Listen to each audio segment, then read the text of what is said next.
శ్రీకాళహస్తి టౌన్లో బీసీ బాలుర వసతి గృహంలో 16 మంది విద్యార్థులకు ఉదయాన్నే టిఫిన్ తినంగా ఫుడ్ పాయిజన్ అయింది. ఈ హాస్టల్ గతంలో పాపానాయుడుపేట ఏరియాలో ఉన్నింది. అక్కడ హాస్టల్ వార్డెన్గా ఇదే వార్డెన్ అక్కడ విధులు నిర్వహిస్తూ ఉన్నాడు. ఆ క్రమంలో అక్కడ ఇతని ప్రవర్తన బాగలేదని, విద్యార్థులకు సక్రమంగా భోజన సౌకర్యం కల్పించడం లేదని, మౌలిక వసతులు కల్పించడం లేదని ఉన్నతాధికారులు అక్కడి నుంచి ఏర్పేటకి ట్రాన్స్ఫర్ చేయడం జరిగింది. ఆ తర్వాత పాపానాయుడుపేట హాస్టల్ని క్లోజ్ చేయటం జరిగింది. దాదాపు 6-7 నెలలుగా క్లోజ్లో ఉండగా శ్రీకాళహస్తి శాసనసభ్యులు బజ్జల గోపాలకృష్ణారెడ్డి గారు కుమారుడు సుధీర్ రెడ్డి గారు ఈ నియోజకవర్గంలో బీసీ విద్యార్థులకు హాస్టల్ కావాలనేసి పర్సనల్ ఇంట్రెస్ట్తో తీసుకొచ్చి రెవరియో హోటల్ పక్కన సంస్కృత పాఠశాల ఆవరణంలో ఈ హాస్టల్ను ప్రారంభించడం జరిగింది. అయితే విద్యా సంవత్సరం ప్రారంభం జరిగిన తర్వాత ఇప్పుడు జరిగినటువంటి సంఘటనలో శుక్రవారం రోజు పిండి ఆడించుకొని వచ్చి ఇడ్లీ పిండి అది 3 రోజుల తర్వాత ఈరోజు ఆ విద్యార్థులకు వండి పెట్టడం వల్ల, ఇడ్లీ చేసి పెట్టడం వల్ల ఈరోజు 16 మంది విద్యార్థులకు ఈరోజు ఫుడ్ పాయిజన్ అయింది. దాంట్లో 1-2 మందికి కొద్దిగా సీరియస్గా అనిపిస్తూ ఉంది. ఎందుకంటే ఈ హాస్టల్ వార్డెన్ పర్సనల్ బిజినెస్లు ఎక్కువగా ఉండటం ద్వారా విద్యార్థుల పట్ల ఏమాత్రం పట్టించుకోకపోవటం లేదనేసి మాకున్నటువంటి అభిప్రాయం. కానీ ఈ హాస్టల్ వార్డెన్ ఏర్పేడికి ఇతనే వార్డెన్, రేణుగుంటకి ఇతనే వార్డెన్, మళ్ళా శ్రీకాళహస్తి ఇన్ఛార్జి రూపంలో ఇక్కడికి వచ్చి విద్యార్థులుగా శాపంగా మారటం విద్యార్థి యువజన సంఘాలుగా డిమాండ్ చేస్తున్నాం. వెంటనే హాస్టల్ వార్డెన్ సస్పెండ్ చేయాలనేసి ఉన్నతాధికారులకు మేము డిమాండ్ చేస్తున్నాం.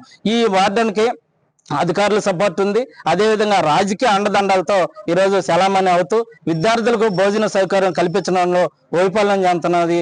ఈ వార్డెన్ సస్పెండ్ చేయకపోతే జిల్లా వ్యాప్తంగా ఉద్యమ కార్యాచరణ రూపొందిస్తామని తెలియజేస్తామన్నాం. ఈరోజు శ్రీకాళహస్తి బీసీ బాలుర వసతి గృహంలో 16 మంది అస్వస్థతకు గురైనారు. దీనికి ముఖ్య కారణమైనటువంటి వార్డెన్ వెంటనే సస్పెండ్ చేయాలనేసి మేము పీడిఎస్యూగా, ఏఎస్ఎఫ్గా, ఏవైఎఫ్గా డిమాండ్ చేస్తున్నాము.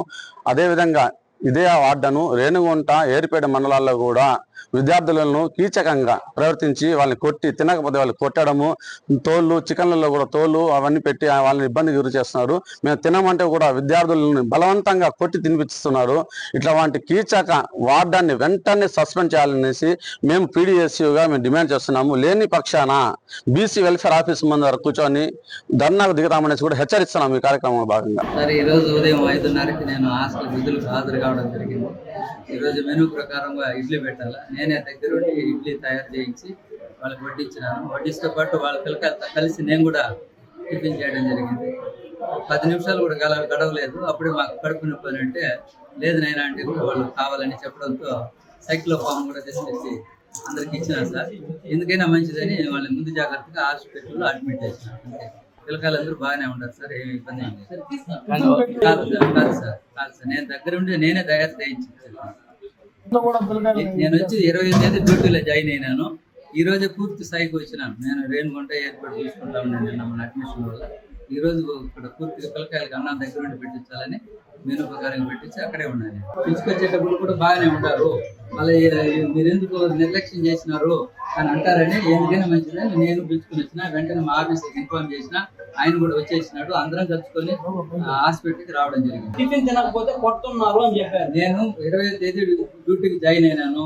నిన్న మొన్న రాలేదు, అక్కడ అడ్మిషన్ చూసుకుంటున్నా. ఈ రోజు నేను ఇక్కడ ఉండి మాట్లాడాలని ఈ రోజు రావడం. 20వ తేదీ డ్యూటీలో జాయిన్ అయినా, ఇక్కడ ఇన్ఛార్జ్ తీసుకున్నాను. ఇండియా పాకిస్తాన్ తాజా అప్డేట్స్ కోసం డౌన్లోడ్ చేసుకోండి RTV లైవ్ యాప్.